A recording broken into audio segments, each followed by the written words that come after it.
शनिवार का दिन है जिस दिन अपन इस दरिद्रता से मिलने के लिए पीपल के पेड़ के नीचे आए हैं। हिंदू धर्म में ये दिन पीपल के वृक्ष के लिए पूजनीय होगा। जो भी शनिवार के दिन पीपल के वृक्ष की पूजन करेगा, दूध चढ़ाएगा या मिष्ठान का भोग लगाएगा, लक्ष्मी और नारायण उसके घर में प्रवेश कर जाएगा। लक्ष्मी और नारायण उसके घर में प्रवेश करेगा। इसलिए नियम बनाया। कौन से दिन का? शनिवार। लक्ष्मी जी बोली, नारायण आपने तो एक दिन का वार लिख दिया। शंकर जी ने 7 वार बनाए हैं, रविवार, सोमवार, मंगल, बुध, गुरु, शुक्र और शनि। ये शिव जी ने बनाया। अब एक दिन आपने अपना बना लिया, बाकी के दिन अगर कोई इस पीपल के वृक्ष के नीचे आएगा और यहां तो दरिद्रता बैठी है तो उसका क्या होगा?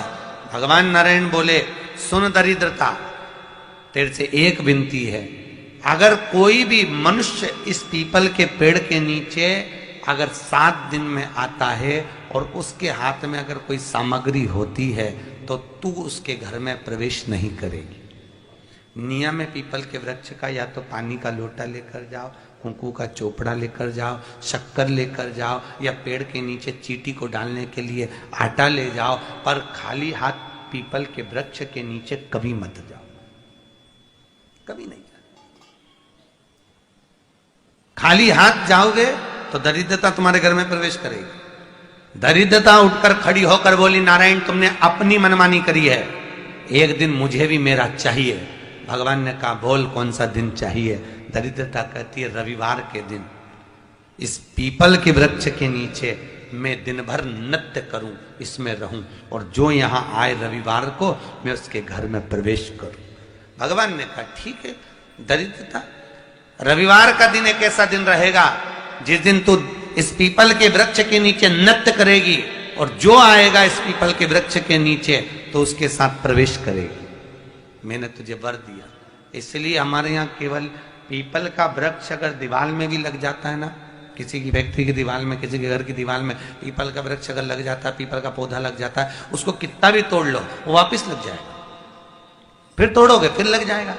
अगर पीपल के पौधे को तोड़ना है तो केवल रविवार का दिन एक नींबू, एक मिर्ची और बमूल का कांटा, ये 3 चीजें रखने के बाद में आधे घंटे बाद रविवार के दिन पीपल के पेड़ को उखाड़ कर फेंक दो। दूसरी बार कभी पीपल दीवार में लगता ही नहीं, कभी नहीं लग सकता। केवल एक रविवार का, केवल एक संडे, इतवार का।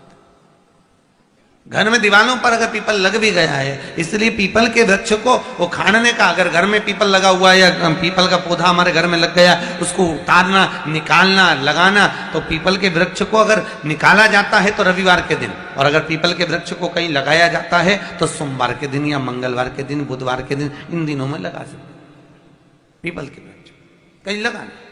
शनिवार का दिन एक ऐसा दिन होता है जिस दिन पीपल के वृक्ष को कहीं जाकर लगाया नहीं जाता, क्योंकि शनिवार के दिन पीपल के वृक्ष के नीचे लक्ष्मी रहती है। हम अपने हाथों से अगर पीपल का वृक्ष किसी दूसरी जगह पर शनिवार को रोपित करते हैं तो हमारे घर की लक्ष्मी अपने घर से छिन्न होकर चली जाती है।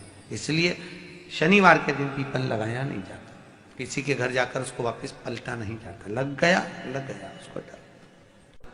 प्रभु मेरी धर्म पत्नी को कहाँ रखूं आप बताओ? वो तो जहां यज्ञ होता है, अनुष्ठान होता है, दान होता है, पुण्य होता है, सत्कर्म होता है, वहां जाने को तैयार नहीं। अब करूं क्या? भगवान ने बोला, एक काम करो। दुर्वासा जी बोले, जिसके यहां रात्रि में बर्तन झूठे पड़े रहते हो उसके घर में इस दरिद्रता को लेकर तुम प्रवेश कर जाना। जिसके यहां रात्रि में बर्तन झूठे पड़े हो वहां लेकर प्रवेश कर जाओ। दूसरी जगह दुर्वासा जी बोले, जो स्त्री घर में दोपहर के समय पर सो रही हो उसके घर में इसको लेकर प्रवेश कर जाइए। जो स्त्री दोपहर के समय में घर पर सो रही हो, इस दरिद्रता को लेकर प्रवेश कर जाइए। तीसरा, जिसके यहां पर दरवाजे पर कांटे वाले पौधे लगे हों उस घर में इस दरिद्रता को लेकर प्रवेश कर जाइए। दरिद्रता, कितनी सुंदर बात कही है। दाता और विधाता कौन कौन? दाता और विधाता। लक्ष्मी और दरिद्रता के सगे भाई हैं। कौन कौन? दाता और विधाता। दाता को फिटकरी प्रिय है, विधाता को नमक प्रिय है। ये दोनों हमेशा लक्ष्मी को और दरिद्रता को दोनों को समझाते थे, दोनों में प्रेम बढ़ाते थे। आज भी हिंदू धर्म की रीति है, यहां तो ठीक है, जिसके यहां पर भी अगर थोड़ी सी भी परेशानी होती है, थोड़ा सा क्लेश होता है, अशांति होती है, लक्ष्मी नहीं टिक रही हो, काम नहीं बन रहे हो, बहुत प्रयास करा जा रहा हो और हमारा कार्य नहीं होता, तो क्या करते हैं? फिटकरी और नमक को पानी में डाल देते हैं और घर में पोछा लगा देते हैं। आप लोगों ने आजकल फेसबुक पे भी पढ़ा होगा, व्हाट्सएप पे भी पढ़ा होगा। तो क्यों लिखा उसमें? उसका कारण ही केवल ये है कि दाता और विधाता की प्रियता उसमें। माता ख्याति के जो 4 बच्चे हुए, इसमें जो 2 लड़के हैं, दाता और विधाता, उसकी प्रियता उसकी पूर्णता उसमें। अब दुर्वासा जी बोले अपनी धर्म पत्नी को वहां लेकर, जहां कांटेदार पौधे लगे हों वहां पर लेकर प्रवेश कर जाइए।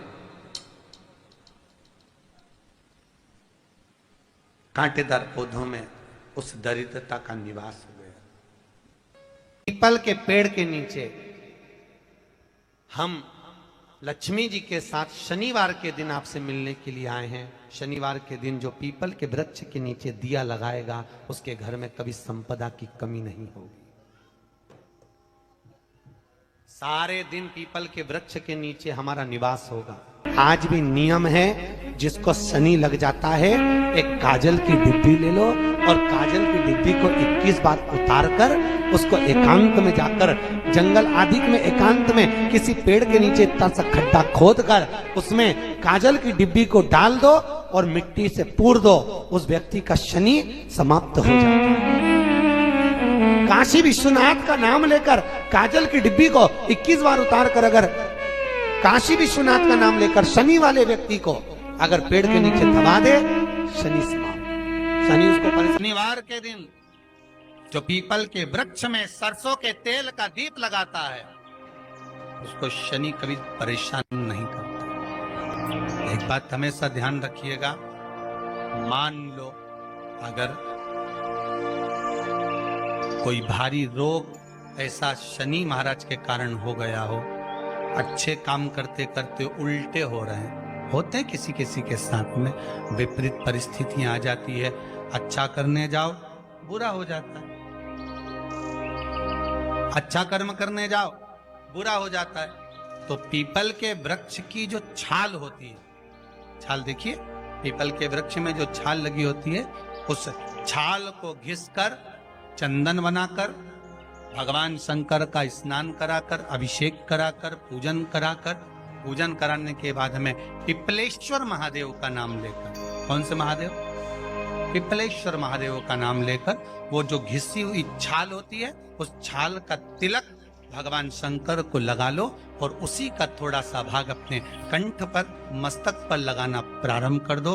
धीरे धीरे जो विपरीत दशा है वो सुधरना प्रारंभ हो जाती है। पर नाम याद रखना, पिपलेश्वर, जम के बोलिए, पिपलेश्वर महादेव। एक देवता ऐसे हैं जिन्होंने दूसरे का हिस्सा खाने का प्रयास करा था और आज भी उस देवता से दुनिया डरती है। और उन्होंने दूसरे का हिस्सा खाने का प्रयास करा था तो शंकर भगवान ने उसको भी नहीं छोड़ा। कौन से देवता? वो बाल्टी में हर शनिवार को आते हैं आपके यहाँ। कौन से? शनि देव। उनने क्या करा था? भगवान सूर्य नारायण ने अपने सारे पुत्रों को देखा, सारे पुत्रों,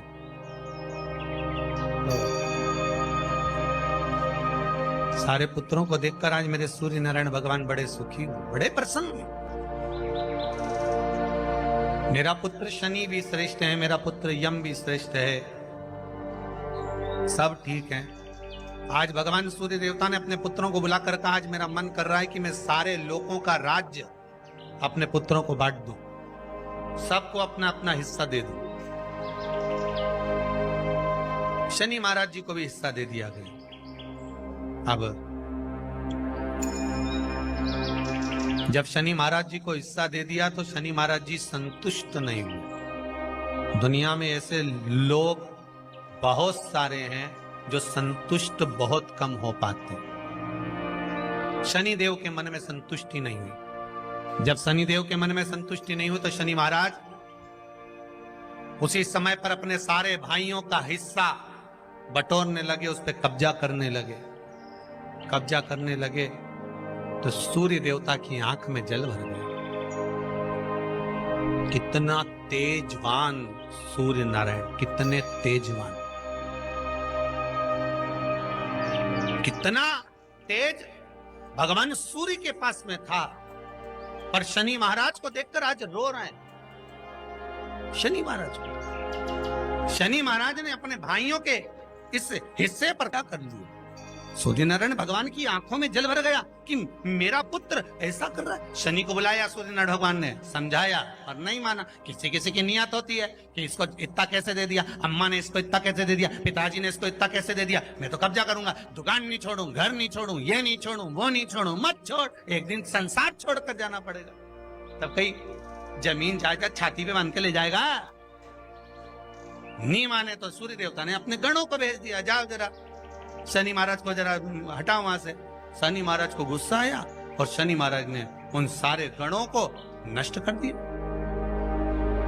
सूर्य नारायण रो रहे हैं। भगवान शंकर की पंचायत में सूर्य देव भी हैं, मतलब शंकर भगवान के मित्रों की गणना में सूर्य आते हैं।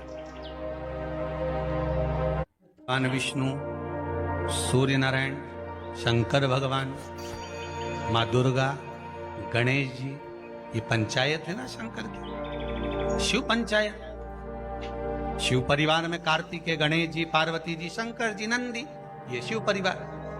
पंचायत में सूर्य देवता। सूर्य नारायण को रोता हुआ देखकर भगवान शंकर को बड़ा दुख हुआ। शिव जी ने पूछ लिया, क्या बात है, आप रो रहे हो? नारायण क्या हो गया? मेरा बेटा मानने को तैयार नहीं है। आप चिंता मत करो, अभी देखता हूं मैं जाकर। और भगवान शंकर ने जाकर तुरंत सूर्य नारायण भगवान के कहने पर शनि देव को जाकर समझाया। इतने में तो शनि देव आग बबूला हो गए। आग बबूला होकर शनि देव ने कहा, ए शिव, आप मुझे जानते नहीं हो? शंकर भगवान ने कहा, क्या जानना है ये बताओ, क्या जानना है ये बताओ। शनि देव कहते हैं, आप मेरी दृष्टि को नहीं जानते। शंकर भगवान ने कहा, तू भी नहीं जानता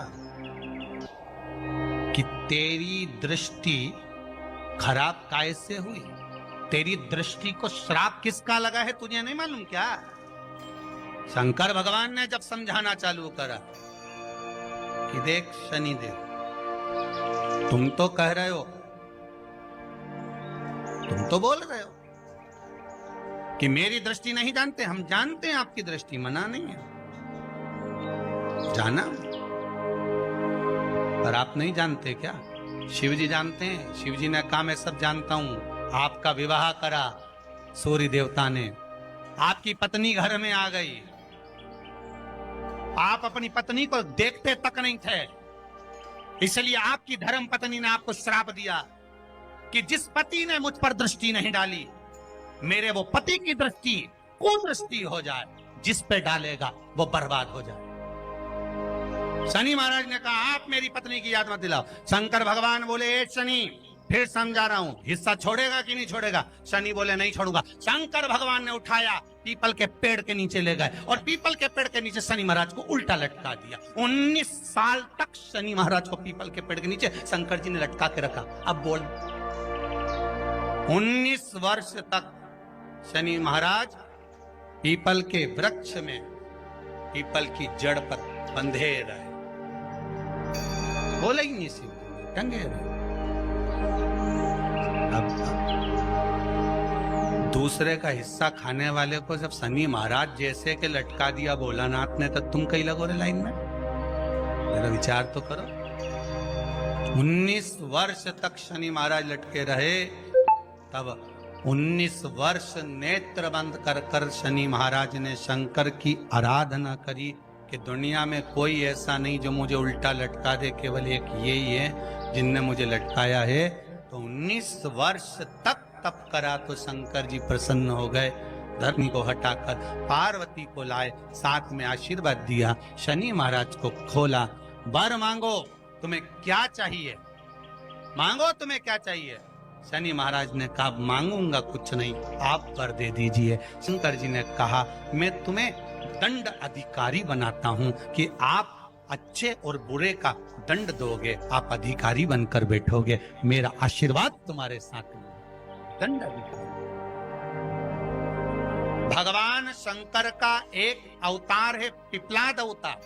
पिपलाद अवतार जब दधीचि ऋषि की अस्थियां चली गई, उनकी धर्मपत्नी सुवाच ने देखा मेरे पति को मार दिया गया, मेरे पति की अस्थियां ले गए राक्षसों का संहार करने के लिए, उनकी अस्थियां लेकर चले गए, मेरा पति चले गया। सुवाच गर्व से थी, मरना चाहती थी, प्राण छोड़ना चाहती थी। शिव जी ने देखा ये तो अग्नि के ऊपर चढ़कर अपनी देह त्याग रही है।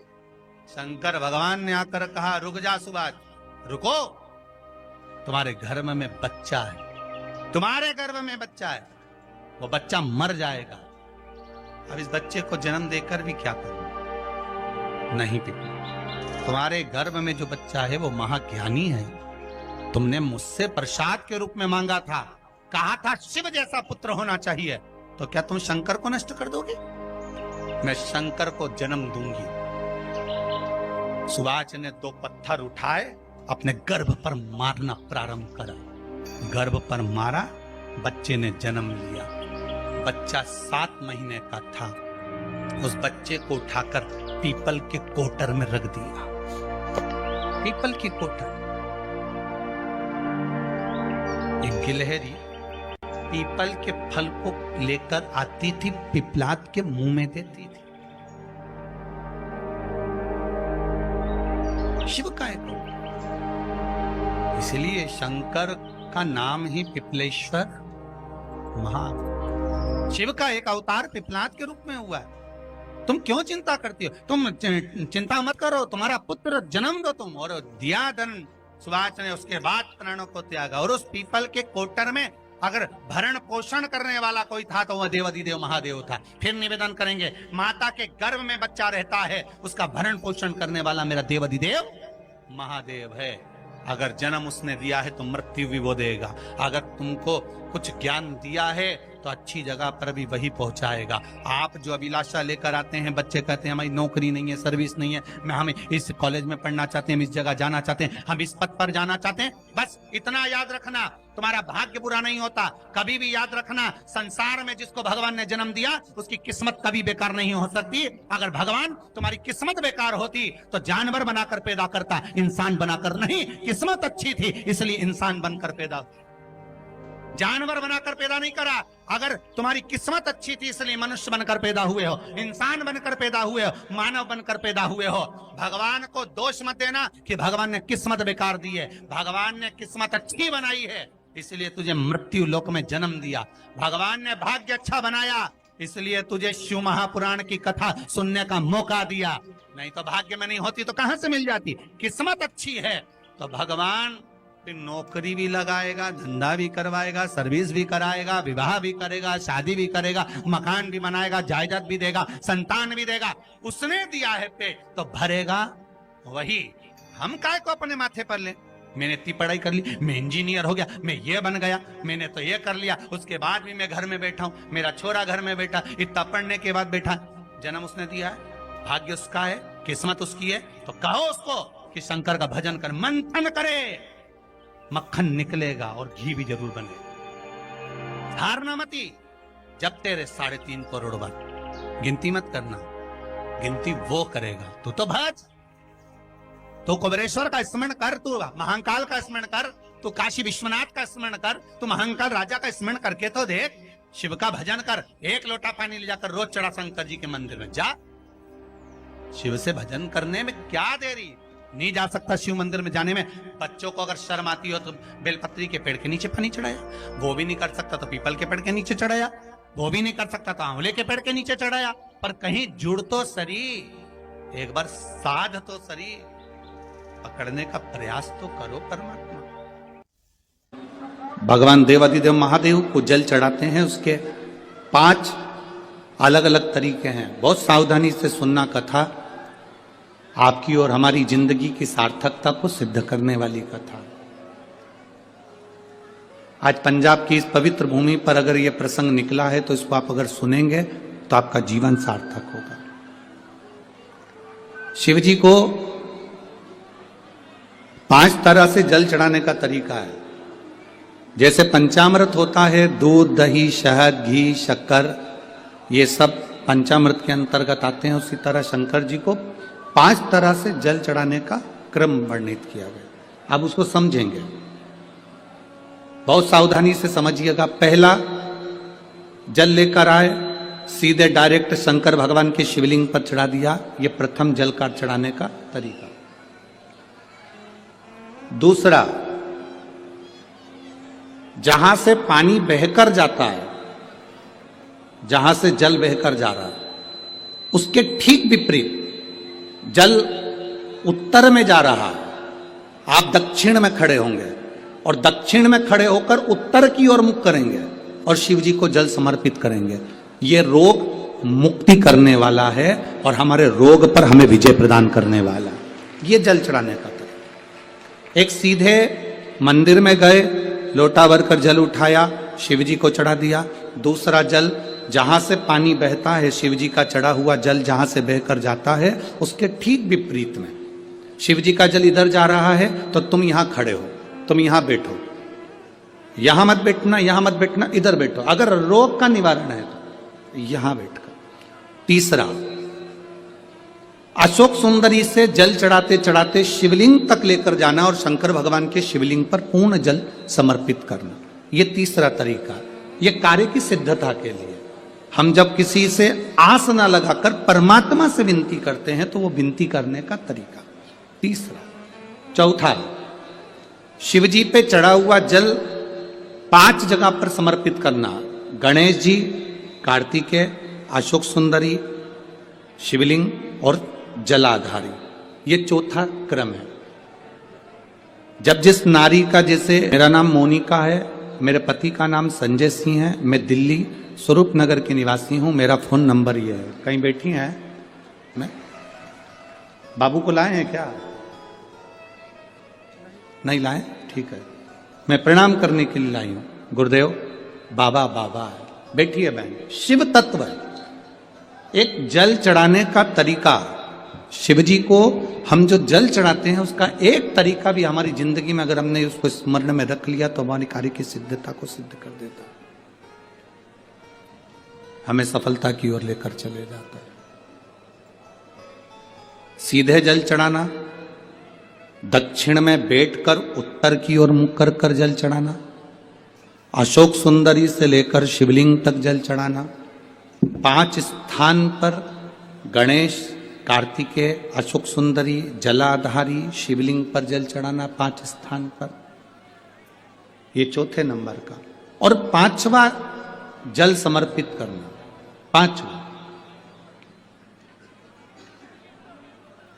5वें नंबर का जल।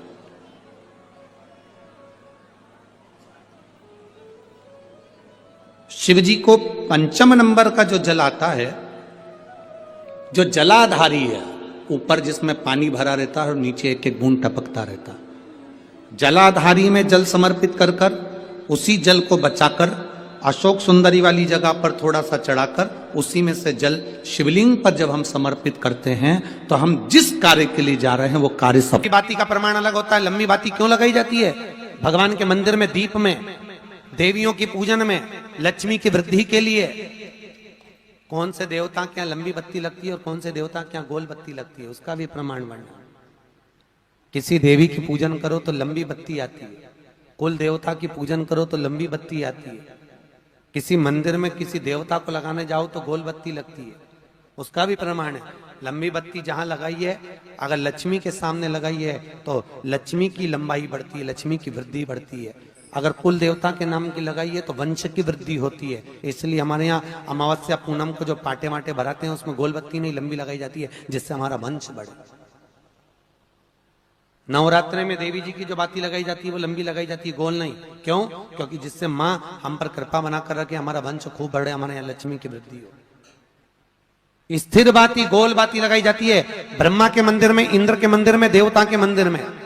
तुलसी के सम्मुख में लंबी बाती नहीं लगती, तुलसी के सम्मुख में गोल बाती लगाई जाती है महाराज, जिससे स्थिरता का भाव केंद्रित हो।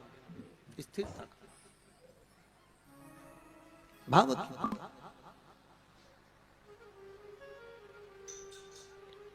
पीपल के वृक्ष के नीचे कभी लंबी बाती नहीं लगती, बड़ के पेड़ के नीचे कभी लंबी बाती नहीं लगती, आंवले के पेड़ के नीचे कभी गोल बाती नहीं लगती, आंवले के वृक्ष के नीचे लंबी बाती लगना चाहिए।